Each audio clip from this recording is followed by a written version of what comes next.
When a door problem goes beyond simple tightening and lubrication, you need a professional carpenter.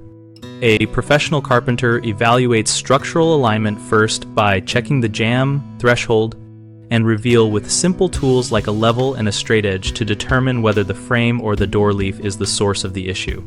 If the frame is out of square, the correct approach is to remove trim, inspect the rough opening for rot or shifting, shim to true the jamb, and reinstall the trim, which preserves weather sealing and lockset alignment. For severe warping, a replacement leaf made from properly seasoned wood or a stable engineered core is often the only long-term fix because planing and filling can return. When locks repeatedly fail after multiple fixes, we check backset, strike plate depth, and subframe movement, and then fit a correctly sized strike and reinforce the jamb with a metal plate or hardened subframe blocks. Historic or heavy custom doors require careful measurement for hinge mortises and potentially custom hardware so that weight distribution is correct and hinges are not undersized.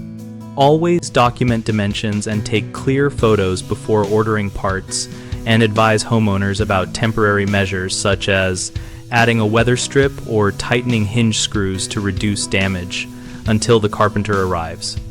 Common mistakes include assuming shimming once fixes a shifting frame, which can leave hidden rot untreated, so inspect for decay and repair or sister studs before final shimming.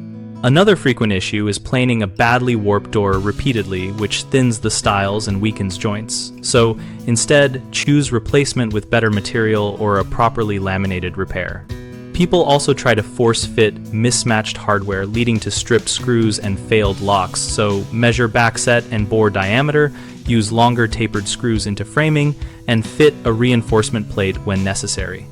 We run bighomeprojects.com to connect homeowners with local carpenters and other contractors for situations where DIY is not sufficient.